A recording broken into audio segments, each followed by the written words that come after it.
fofuras e fofurinhos, eu estou trazendo pra vocês. E hoje a gente vai fazer uma receita muito fácil. Então, bora lá? Cadê? Biscoitos e sal, queijo com presunto. Quiser colocar mussarela também, pode colocar. E a gente vai pegar o biscoito, já coloquei aqui pra adiantar. Aí eu pego uma colher, coloco um biscoito assim, ó, uma colher só para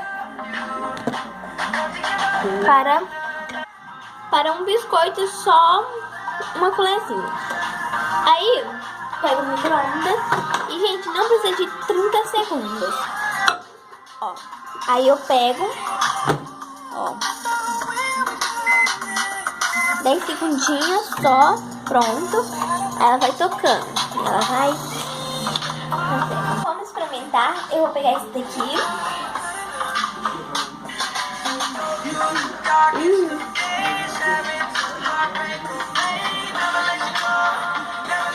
Não precisa ser ralado, tá, gente? E é pra comer com todos. Amigos, pais, todos que vocês quiserem. Então, até o próximo vídeo e bye bye!